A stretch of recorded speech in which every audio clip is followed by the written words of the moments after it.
UP के इटावा में यादव कथावाचकों के साथ हुई अभद्रता ने इंसानियत को शर्मसार कर दिया। हालांकि उस घटना का राजनीतिकरण भी खूब किया गया और उस पर खूब बवाल भी देखने को मिला, जिसके बाद दादरपुर गांव के बाहर भीड़ इकट्ठा होती है और ऐसा कहा जाता है कि उस भीड़ ने गांव पर हमला करने की कोशिश की और उसमें एक शख्स का नाम सामने आता है जो है गगन यादव। इस पूरे मामले पर बात करने के लिए गगन यादव खुद हमारे साथ हैं। गगन, सबसे पहले तो ये कि ये जो पूरा प्रकरण निकलकर सामने आया है, इस पे एक छोटी सी आपकी प्रतिक्रिया। अब छोलिया हो या लोबिया, सफेद चने या काले चने, सब कुछ मजेदार बने। बीइंग अ सोशल एक्टिविस्ट, आपको पता होगा कि जहाँ पर भी ऐसी कोई घटनाएं होती हैं वहाँ आपका जाना ज़रूरी हो जाता है। तो अपनी जिम्मेदारी को देखते हुए जब ये घटना हुई थी तो हमने ज़रूरी समझा कि प्रशासन के पास जाएं और उनसे जाकर हम लोग इस मामले की जानकारी लें। हमने आह्वान किया था 26 तारीख का, जिसमें हमने यह कहा था कि पहले हम महापंचायत करेंगे, उसके बाद हम बकेवर थाने जाएंगे। इसके अलावा हमने यह भी नहीं कहा था कि हम दोनों पक्षों से मुलाकात करेंगे। 25 की रात को मैंने ट्वीट करते हुए यह भी लिखा कि अगर प्रशासन को कोई समस्या है, क्योंकि LIU और IB एक्टिव हो गया था, हमारे घर पर भी पहुंचा था, लेकिन हम बाहर रहते हैं तो हमें घर से सूचना मिली। तो उस वक्त हमने ये ट्वीट भी किया था कि हम 26 तारीख को महापंचायत भी नहीं करेंगे अगर हमारे महापंचायत करने से प्रशासन को कोई समस्या है तो हम सीधा आएंगे और बकेवर थाने पहुंचेंगे और प्रशासन से हम इस मामले की जानकारी लेंगे। यहीं तक का हमारा आह्वान था, जो कि हमारा एक राइट भी है, हमारा अधिकार है कि हम वहां जाएं और प्रशासन से बातचीत करें इस घटना को लेकर। तो हमने अपनी जिम्मेदारी निभाई। अब आगे देखते होंगे आपकी क्या क्या इसमें। गगन, मैं यही समझने की कोशिश कर रहा हूँ, आप बहुत सीधे तरीके से बता रहे हैं कि हमने कोशिश की कि प्रशासन तक अपनी बात पहुंचाई जाए। जो घटना घटी वो बहुत दुखद घटना थी और जितने भी लोगों के मैंने अभी तक इस पे रिएक्शंस देखे वो सभी इसी बात को करें। लेकिन सवाल वही खड़ा हो जाता है कि जब इतने आप, क्योंकि मैंने आपके और भी बहुत सारे इंटरव्यूज देखे जहां आप कह रहे हैं कि हमने बहुत शांति प्रिय तरीके से पूरी चीज़ को प्लान किया था। जब इतने शांति प्रिय तरीके से प्लान किया गया था तो अचानक ये बवाल क्यों हुआ, आगजनी हुई, पत्थरबाजी हुई? आप समझ सकते हैं कि आह्वान करने के बाद जब वही व्यक्ति नहीं पहुंचेगा जिसने समाज से कहा था, तो ऐसा होना लाजमी था। हमने प्रशासन से भी कहा था, जब हमें हाउस अरेस्ट कर लिया गया था, आगरा में हमें नज़रबंद किया गया था, तो हमने प्रशासन से रिक्वेस्ट करी थी कि आप हमें वहाँ जाने दें, क्योंकि वहाँ अगर हम नहीं पहुँचे तो हमें नहीं पता कि वहाँ की स्थिति क्या होगी। उसके बाद आप लोग तो चले जाएंगे, लेकिन दाग गगन यादव के ऊपर जीवन भर के लिए लग जाएगा, जो कि आपने देखा कि दाग अब लग चुका है। पॉलिटिकल पार्टी एक्टिव हो चुकी हैं और उन्होंने इस पूरी घटना का भांडा फोड़ दिया है सिर्फ और सिर्फ गगन यादव के ऊपर। तो मैंने सिर्फ अपनी जिम्मेदारी निभाई थी। जिम्मेदारी के चलते मैं अपनी सामाजिक जिम्मेदारी को निभाते हुए वहाँ पहुँचा था। लेकिन ये जो देखने के लिए अब हमें मिल रहा है वो वाकई में बहुत ज़्यादा दुखद है। ठीक है, जैसे आपने कहा कि जब अगर जिसने आह्वान किया वो ही वहाँ नहीं पहुँचेगा, मैं उस पॉलिटिकल एंगल पर भी आऊँगा जिसकी आप बात कर रहे हैं। आपने जब कहा कि जिसने आह्वान किया वो वहाँ नहीं पहुँचेगा तो फिर हालात कैसे हो जाएंगे, तो क्या आपको ऐसा लगता है कि आपके वहाँ ना पहुँचने के कारण भीड़ इतनी उग्र हो गई? बिल्कुल, एग्जैक्टली। तो ये कहीं ना कहीं आप जो भीड़ वहां पहुंची, आप उसको जस्टिफाई कर, जो हुआ उसको जस्टिफाई नहीं करा जा रहा है कि ऐसा तो होना ही था। मतलब अगर जो आपने प्लान किया था, जो भी आपका आह्वान था, आपके जो वहाँ पे और भी लोग रहे होंगे, वो आपके बिना उस चीज़ को पूरा करते। देखिए, ये कोई पहली बार नहीं था कि हम ऐसे कहीं पर गए हैं न्याय के लिए। हम पिछले 7 सालों से काम कर रहे हैं और जहाँ भी हम गए हैं, जहाँ भी हम पहुँचे हैं, बहुत रोष होता है, जो युवाओं में जोश होता है, लेकिन उस जोश को होश के साथ बरकरार रखने के लिए वहाँ उस व्यक्ति का होना बहुत ज़रूरी होता है जिसने आह्वान किया था। यहाँ तो आपको बल्कि कम संख्या देखने को मिली होगी। हम जहाँ भी जाते हैं, जिस ज़िले में जाते हैं, जिस प्रदेश में जाते हैं, वहाँ युवाओं की अच्छी खासी संख्या हमारे साथ जुड़ी हुई है। तो ये सोचने वाली बात है कि जब आह्वान जिस व्यक्ति ने किया वही वहाँ नहीं पहुँच पाया, तो जो आपको देखने के लिए मिला वो रोष लाजमी था। मैं उससे बिल्कुल भी बैकफुट नहीं होऊंगा। इसमें प्रशासन की कहीं ना कहीं नाकामी रही है। मैं उसी बात पे आने वाला था कि प्रशासन की ढिलाई रही। लेकिन क्या गगन यादव जो कुछ हुआ उसकी जिम्मेदारी लेंगे? अब सरकारी संपत्ति का या आम संपत्ति का जो नुकसान हुआ उसको तो सही नहीं कहा जा सकता ना? बिल्कुल नहीं कहा जा सकता और हम तो इसके हमेशा अगेंस्ट रहे हैं। हम कभी भी ऐसी हिंसा पसंद नहीं करते हैं। हम शांतिपूर्ण तरीके से काम करते हैं और हमने ये लिखा भी था कि हम शांतिपूर्ण तरीके से प्रदर्शन करने आएंगे, और आज से पहले भी हमने किया है। अगर हमारा रिकॉर्ड ख़राब हो, जहां हम पहुंचे हों और ऐसा देखने के लिए आपको मिला हो, तो हम समझ सकते हैं कि गगन जहां जाता है वहां पर दंगे करवाता है। लेकिन यहाँ पर गगन नहीं पहुंचा था, उसकी वजह से ये हमें देखने के लिए मिला। अब रही बात जिम्मेदारी की, तो मैं आपको बता देना चाहता हूँ कि जिम्मेदारी सिर्फ एक व्यक्ति क्यों ले, जिम्मेदारी प्रशासन भी ले, जिम्मेदारी वो लोग भी लें जो एक दूसरे के ऊपर इस टाइम ब्लेम कर रहे हैं। पॉलिटिकल पार्टीज भी जिम्मेदारी लें, मीडिया भी जिम्मेदारी ले, जिम्मेदारी सोशल एक्टिविस्ट हमारे जैसे लोग भी लें। अगर हम सब लोग मिलकर खड़े होंगे तो इस समस्या का हम समाधान भी कर सकते हैं, रादर देन कि हम एक दूसरे को ब्लेम करना स्टार्ट करें। गगन, जैसे मैं बहुत जब से ये पूरा प्रकरण हुआ इसको फॉलो करता आ रहा हूँ, और क्योंकि ये पॉलिटिकलाइज भी हो चुका है, अलग अलग राजनीतिक दल हैं जो अलग अलग टिप्पणियां कर रहे हैं, आपको लेकर भी अलग अलग बयान सबके सामने आ रहे हैं। अगर आप बीजेपी का वर्जन सुनेंगे तो वो इस बात को कह रहे हैं कि ये तो समाजवादी पार्टी से जुड़े हुए हैं, और अगर आप समाजवादी पार्टी का वर्जन सुनेंगे तो सपा ये कह रही है कि तो बीजेपी के प्लांटेड शख्स हैं, इन्हें बीजेपी ने प्लांट किया है ताकि बदनामी कराई जा सके। और इसके बीच में जो एक और नया एंगल निकल के आता है वो जातीय संघर्ष का एंगल निकल कर सामने आता है। तो इसके बारे में क्या कहेंगे? एक जातीय संघर्ष वाली बात हो गई है, और जो बीजेपी और सपा में आपको लेकर जो राय ठनी हुई है उसको कैसे देखते हैं? देखिए, बड़े दुर्भाग्य की बात है कि समाज की लड़ाई थी, वो प्रशासन सुलझा सकता था, लेकिन पॉलिटिकली एंगेजमेंट जब हमें यहाँ पर देखने के लिए मिली, उसके बाद इस लड़ाई ने एक दूसरा रूप ले लिया, जो अग्रेशन था लोगों के अंदर। देखिए, इस बात को कोई भी डिनाई नहीं कर सकता कि ये घटना बहुत ही निंदनीय थी। ये घटना जो थी उसने लोगों के अंदर एक आग लगा रखी थी। हमारा जाने का वहाँ मकसद सिर्फ यही था कि हम इस आग को बुझा पाएं, हम दोनों समाजों के बीच में एक प्यार बरकरार कर पाएं, उसे कायम कर पाएं। लेकिन जब हम वहाँ नहीं पहुँचे तो हम वहाँ अगर हम कहें रेस्पॉन्सिबिलिटी की बात, तो कैसे रेस्पॉन्सिबिलिटी ले सकते हैं? आपने हमें डिटेन कर लिया था, वहाँ आपने लिखित तौर पर हमसे ले लिया था कि आप वहाँ नहीं जाएंगे, हमने उन्हें दे दिया था। 4 घंटे उन्होंने हमें कन्विंस किया, उसके बाद उन्होंने कहा उच्च अधिकारियों ने कि आप डीआईजी साहब से भी बात करिए, एसएसपी साहब से भी बात करिएगा, और आपको बहुत जल्द हम इटावा बुला लेंगे और आपकी एक मुलाकात करवा देंगे, तब तक ये घटना शांत हो जाएगी, बस हमें ऊपर से आदेश है कि आप वहाँ ना जाएं। मैंने कहा था प्रशासन को कि अक्सर पुलिस की गोली से वो काम नहीं हो पाते जो नेताओं की बोली से हो जाते हैं, और आज आप लोग मुझे तो कन्विंस करके चले जाएंगे, लेकिन कल मुझे पता है कि दाग पूरा मेरे ऊपर ही लगने वाला है। पॉलिटिकल पार्टी की अगर मैं बात करूं तो इसको इस तरीके से दिखाया जा रहा है जो मैं कभी भी एक्सेप्ट नहीं करूंगा। ये 27 का आप लोग एजेंडा बनाने का प्रयास कर रहे हैं। ऐसी घटनाएं पहले भी होते आई हैं, और हम जिस देश में रह रहे हैं वहाँ बड़े दुर्भाग्य की बात है कि ऐसी घटनाएं होती रहती हैं। यहाँ एक मैच्योर डिसीजन हमें लेना पड़ेगा। हमें पॉलिटिकल पार्टीज के ऊपर भांडा फोड़ते हुए, एक दूसरे को ब्लेम करते हुए, इससे अलग हमें अपनी अपनी जिम्मेदारियों को समझना पड़ेगा।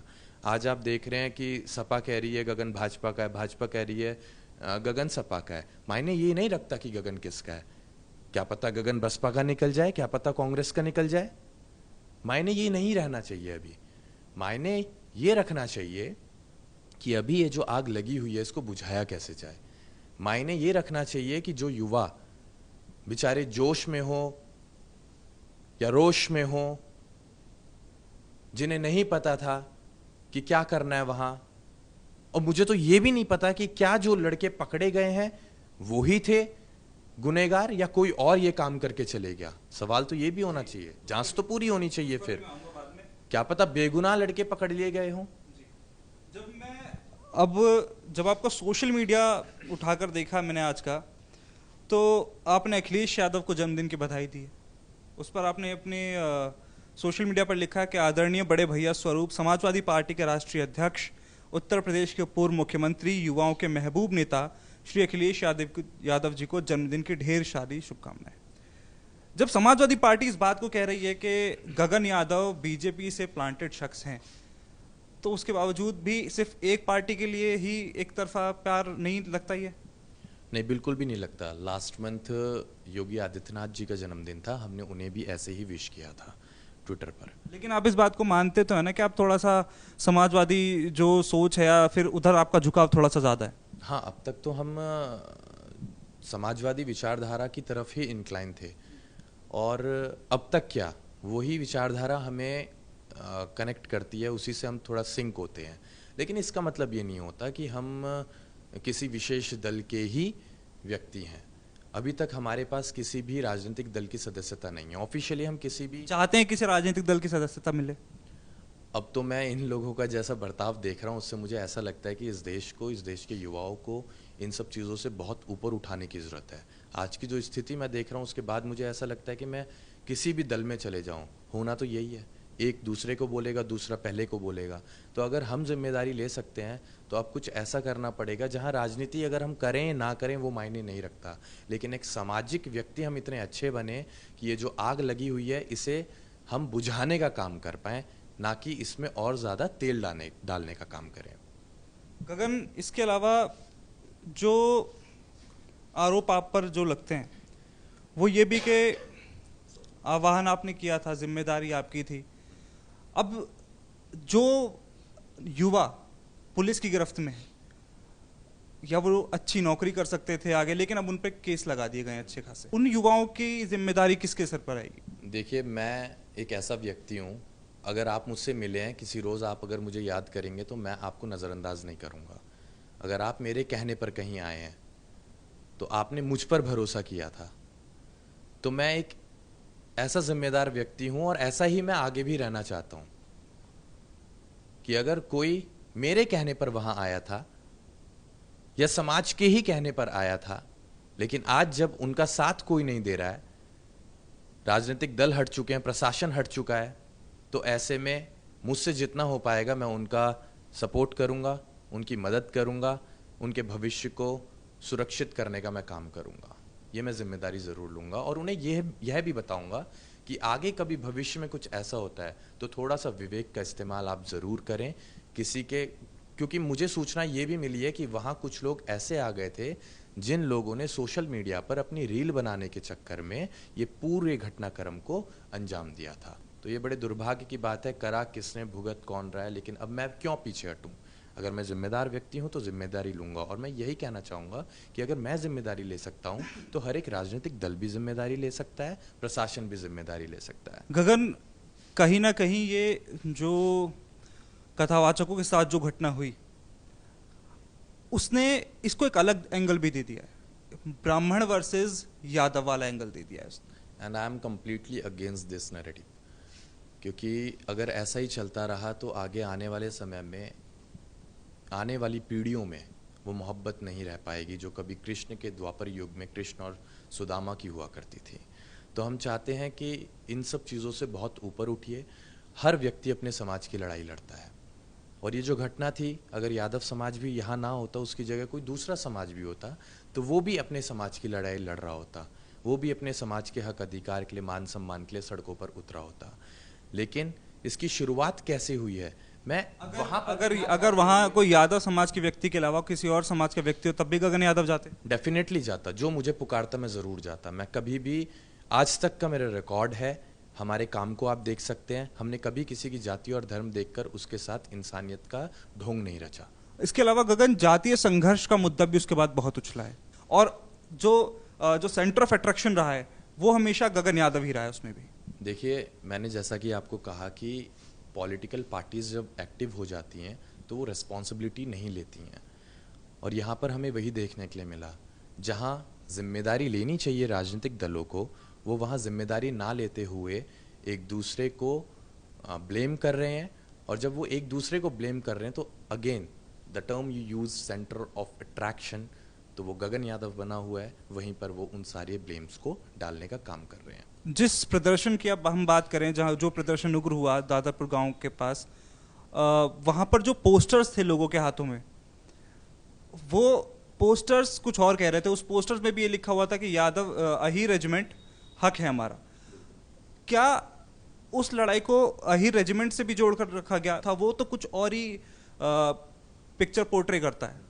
जैसा आपको उस पोस्टर को देखने के बाद अजीब लगा, ऐसा ही मुझे लगा। जब हम लोग नज़रबंद थे, हमारे पास कॉल आया कि अही रेजिमेंट का अब गलत मैसेज सर्कुलेट हो रहा है। कुछ लोग पोस्टर लेके आ गए हैं अही रेजिमेंट का। मैंने कहा ये बड़ी बेवकूफ़ी है, ये समाज का एक मुद्दा है। इस मुद्दे को आप लोग ऐसी जगह क्यों लेकर जा रहे हैं? हाँ, आप एक नया बैनर बनवा सकते थे जिस बैनर पे आप लिख सकते थे कि न्याय दो, हम लोग न्याय की मांग करते हैं, निष्पक्ष जांच हो। ये तमाम आप स्लोगन्स वहाँ पर रख सकते थे। लेकिन यहाँ आपने अही रेजिमेंट का एक बैनर ले जाने के बाद इससे तो मेरे को भी पीड़ा पहुंची है कि इस मुहिम आप ही के लोग थे जो बैनर लेके गए थे?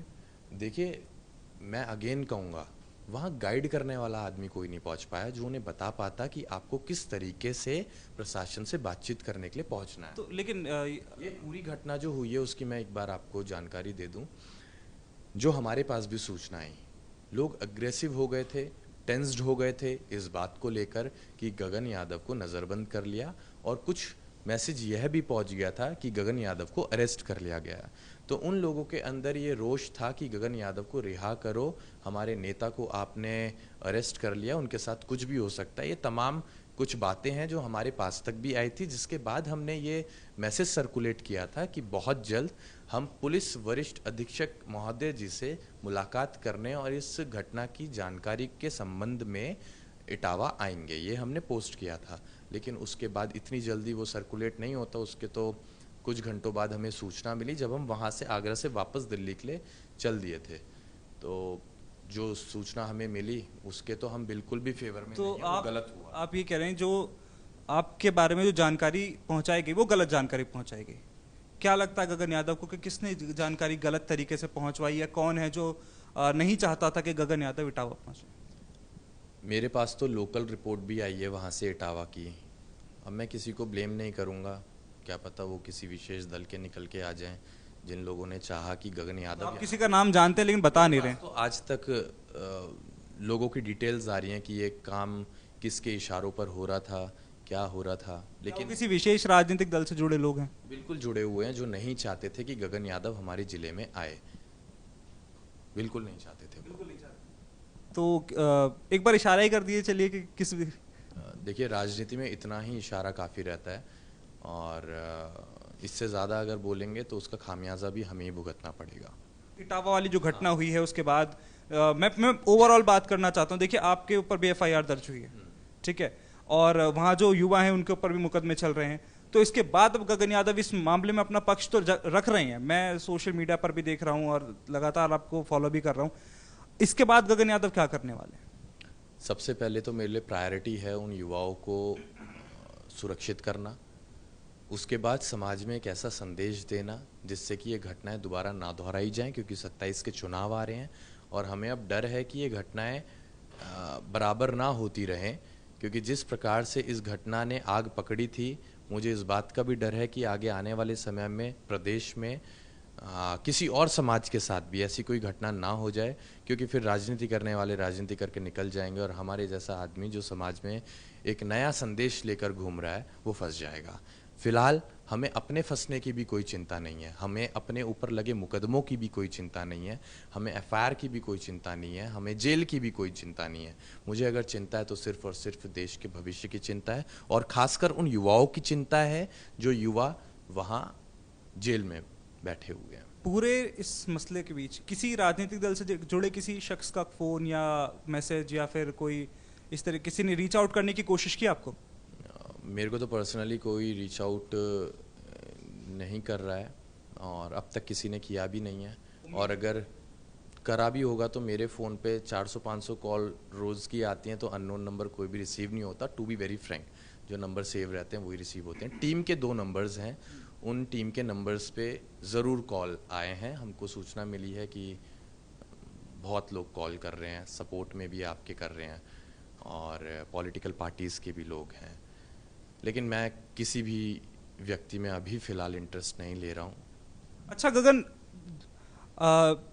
क्योंकि आपकी फॉलोइंग बहुत ज़्यादा है तो आप जो भी पोस्ट करते हैं उसका सीधा असर आपके फॉलोअर्स पर जाता है। जब आपकी सोशल मीडिया प्रोफाइल स्क्रॉल की जाती है तो उस पर देखा जाता है कि बीजेपी के नेताओं के साथ भी फ़ोटोज़ हैं, समाजवादी पार्टी के साथ नेताओं के साथ भी फ़ोटोज़ हैं, और अखिलेश यादव के साथ भी फ़ोटोज़ हैं। देखिए, जैसा कि मैंने कहा कि हम लोग पूरे देश में काम कर रहे हैं। समाजवादी पार्टी सिर्फ उत्तर प्रदेश में है, उत्तर प्रदेश के बाहर की अगर आप बात करें तो तमाम ऐसे नेता हैं हमारे समाज के भी जो अच्छे पद पर बैठे हुए हैं, लेकिन वो उत्तर प्रदेश के नहीं हैं। फिर जहाँ मंच लगते हैं समाज के, उस मंच पर उन नेताओं को भी बुलाया जाता है और हमें भी बुलाया जाता है। तो जब मंच साझा करते हैं हम एक साथ, तो वहाँ लाजमी है कि फ़ोटो तो ज़रूर होती होगी। आप कह रहे हैं कि जितनी भी मुलाकातों के फोटो सिर्फ औपचारिक मुलाकातें हैं? पर्सनली मेरी कोई भी फ़ोटो आप ऐसे देख लें कि मैं व्यक्तिगत तौर पे किसी के साथ बैठकर चाय कॉफ़ी पी रहा हूँ, तो आप कह सकते हैं वो कार्यक्रम की फ़ोटोज़ हैं, कार्यक्रम लगे हुए हैं और वहाँ साथ में मंच भी साझा करते हैं, तो फ़ोटोज़ क्लिक हो जाती हैं। अब उनको बातों का बतंगड़ आप बनाएंगे तो ऐसे तो मुझे लग रहा है हर एक आदमी आपको मिल जाएगा जिसके हर दूसरे दल के साथ संबंध है। तो या तो वो गलत हैं या फिर हम गलत हैं, और अगर वो गलत नहीं है, उनकी फ़ोटोज़ हर पॉलिटिकल पार्टी के आदमी के साथ है, तो हम भी कैसे गलत हो सकते हैं। गगन, इन्हीं फोटोज का इस्तेमाल करके ये कहा जा रहा है कि ये तो इनके आदमी है, ये उनके आदमी है, इन्हीं फोटोज का इस्तेमाल करके जो फोटोज आपने अपने सोशल मीडिया पर डाली हैं। मैं कह रहा हूँ राजनीतिक दल बहुत अच्छा गेम खेलना चाहते हैं, वो हम जैसे लोगों को बहुत आराम से इस्तेमाल कर सकते हैं। लेकिन मैं मीडिया से भी कहना चाहूँगा कि आप भी किसी व्यक्ति को अगर देखते हैं, सुनते हैं, उसे आप स्टॉक करते हैं, तो एक बार उसकी पर्सनैलिटी के बारे में भी आप जानें, उसके माइंडसेट के बारे में भी आप जानें, और वही चीज़ आप लोगों को दिखाने का भी काम करें। क्योंकि राजनीतिक दल तो जो आपको कह देंगे जनता वो मान लेगी। कभी अखिलेश यादव से मिलने का वैसे अलग से कभी मिल, जो फोटो हमने देखी उसके अलग कभी अखिलेश यादव से ऐसे सीधे सीधे मिलने का मौका मिला? हाँ, मिला तो है, और ये पुरानी बात है। जब मैं मोटर बाइक मिशन कर रहा था, अही रेजिमेंट मोटर बाइक मिशन, तब बुलाया गया था। भैया ने देखा, और भैया की आदत है कि जो व्यक्ति मेहनत करता है उनको वो बुलाते हैं और सम्मान देते हैं। तो उन्होंने मुझे भी सम्मान देने के लिए बुलाया लखनऊ। दिल्ली में ही हुई थी मुलाकात, उन्होंने लखनऊ बुलाया। लखनऊ में बुलाकर उन्होंने अपना मैनिफेस्टो दिखाया कि 2019 में हमने अही रेजिमेंट की बात अपने मैनिफेस्टो में रखी थी। तो उस दौरान 15 से 20 मिनट की बात हुई थी, और उन्होंने पूछा भी था कि हमारे लायक कोई सहायता हो तो बताइएगा। तो सच अ जेनरस गाय। लेकिन ये जो घटना हो गई उसके बाद सबने नज़रअंदाज कर दिया। दुख भी है उस बात का, लेकिन किसी को ब्लेम नहीं करूँगा, किसी को कुछ नहीं कहूँगा। जो आदमी जैसे अपनी राजनीति करना चाहता है वो वैसे करे। अब मेरा इन्वॉल्वमेंट ख़त्म हो चुका है। मेरे लिए सिर्फ ज़रूरी है अब समाज में हिंसा ना हो, चाहे वो कोई भी समाज। गगन, जिन कथावाचकों पर के साथ जो भी कुछ हुआ, वो उन कथावाचकों पर भी एफआईआर दर्ज हुई है, और ये कहा गया है कि आरोप लगा है उन पर कि फर्जी आधार कार्ड थे या उनकी पहचान गलत उन्होंने बताई। तो पहचान, सवाल यहाँ उठता है कि पहचान छिपाने की ज़रूरत क्यों पड़ी फिर? देखिए, क्योंकि मैं एक चीज़ और बता दूं कि मैं आज ही एक स्टोरी कवर करके आया, बरेली के हैं डॉक्टर ब्रजेश यादव, वो भी कथावाचक हैं, और उन्होंने एक बात बहुत अच्छी कही। उन्होंने कहा कि मैं भी कथा करने जाता हूं, और मैं सर्जन हूं और कथा करने जाता हूं, लेकिन मुझे कभी जातिवाद का सामना नहीं करना पड़ा। अभी आप देखेंगे ना, उस क्षेत्र में जब आप जाएंगे, हमारे तमाम कार्यक्रम लगे रहते हैं। जैसे पूर्वांचल की साइड जाते हैं आप, तो बिरहा का वहाँ बहुत क्रेज़ है। आप इस तरफ जाएंगे, ये इटावा, एटा, मैनपुरी, औरैया, कन्नौज, इस बेल्ट की तरफ आप जाएंगे, आगरा, फिरोज़ाबाद, शिकोहाबाद, तो इन जगहों पर भागवत कथा का बहुत बड़ा क्रेज़ है। यहाँ हम सैकड़ों भागवत कथाओं में गए हुए हैं, जहाँ हमने देखा मेजॉरिटी में जो कथा कर रहे हैं वो यादव समाज से आते हैं। ये मेजॉरिटी में है, और आप लोग सर्वे भी कर सकते हैं, आपको पता चल जाएगा, आपके पास भी डाटा कलेक्ट हो जाएगा कि कितने लोग भागवत करा रहे हैं, उस भागवत में कौन कथावाचक आ रहे हैं, कौन शास्त्री आ रहे हैं, वो किस जाति से आते हैं। तो यहाँ मैं अगेन ये नहीं कहूँगा कि कथा करने का राइट सिर्फ किसी विशेष वर्ग को है। यहाँ मैं वो बात तो कोई नहीं कह रहा है, वो बात तो खैर कोई नहीं कह रहा, सभी ये कह रहे हैं कि भगवान का नाम लेना तो सबके बस में। अभी जो आधार कार्ड की बात है, हमें ये भी बताया गया कि ये भ्रमित करने का काम किया जा रहा है। ऐसा कुछ नहीं है, आधार कार्ड में कोई चेंज नहीं था। वो सडनली कुछ नहीं मिला तो रोज़ कोई नया पॉइंट वहाँ से दिया जा रहा था। कभी आधार कार्ड कह दिया जा रहा था, तो कभी यह कह दिया जा रहा था कि हमारे साथ छेड़खानी करी है, तो रोज़ कोई नया नया स्टेटमेंट आ रहा था। मैं फिर से कहूँगा कि हम लोग नहीं होते हैं कि हम यहाँ बैठकर डिसाइड करें कौन गलत है कौन सही है। अगर वो व्यक्ति गलत हैं, जांच हो और उन पर कार्रवाई हो। अगर हम गलत हैं, जांच हो, कार्रवाई हो, गिरफ्तार हो। जो भी व्यक्ति गलत है उस पर आप कार्रवाई करें, और कोई अगर गलत नहीं है तो उसे गलत बनाने का आप काम ना करें। तो ये थे गगन यादव, जिन्होंने सभी सवालों का बड़ी बेबाकी से जवाब दिया और साफ कह दिया कि जो भी गलत है उस पर कार्रवाई हो, गिरफ्तारी हो। वो खुद गलत हैं तो उनकी भी गिरफ्तारी हो, उनको भी कानूनन सजा मिले। अब देखना होगा कि इटावा कथावाचकों के मामले में जांच में क्या कुछ सामने आता है। जो उपद्रवी थे, क्या वो किसी विशेष रूप से वहां पर पहुंचे थे ताकि माहौल को भड़काया जा सके और इस तरह की आगजनी या उपद्रव मचाया जा सके, ये तो जांच में ही पता चल पाएगा। कैमरामैन रमनजीत के साथ मृत्युंजय चौहान, TV9 डिजिटल। दादी के हाथों का जादू और खुशबू से महकता घर, माँ की मुस्कुराहट और खाने की सुगंध। MDH गरम मसाला, क्योंकि हर रिश्ता है स्वाद से जुड़ा।